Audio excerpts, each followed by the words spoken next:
বছর শেষে সেরকম শীতের দাপট না থাকলেও রয়েছে হালকা শীতের আমেজ, আর তাতেই চলছে পিকনিক, ঘোরাফেরার আড্ডা, সব মিলিয়ে উৎসবের মরশুম।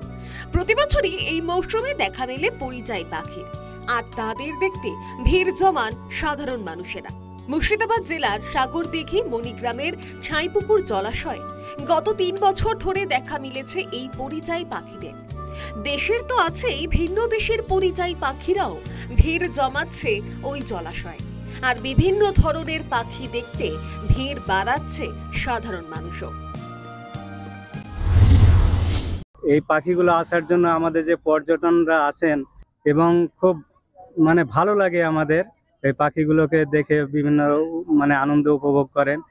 আর আমরা চাইবো যাতে এই পাখিগুলোকে কেউ ডিস্টার্ব না করে, যাতে পাখিগুলো প্রতি বছরই আমাদের এই আসপন্ডে আসে।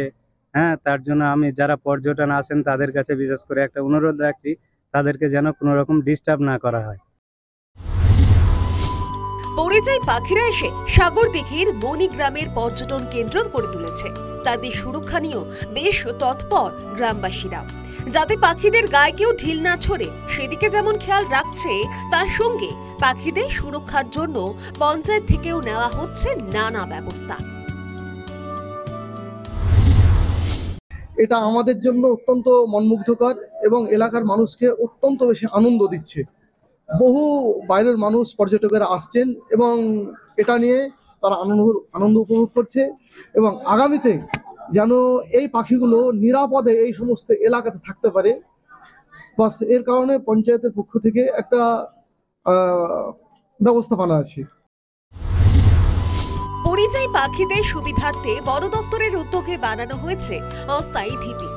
মণিগ্রাম তাপবিদ্যুৎ কেন্দ্রের লাগোয়া এই জলাশয় আপাতত পরিযায়ী পাখির ভিড়ে কম করে, তবে চোরা শিকারীদের ভয়ে বেশ আতঙ্কে দিন কাটাচ্ছেন গ্রামবাসীরা। মুর্শিদাবাদ থেকে Sabyasachi Bandyopadhyay report, news time.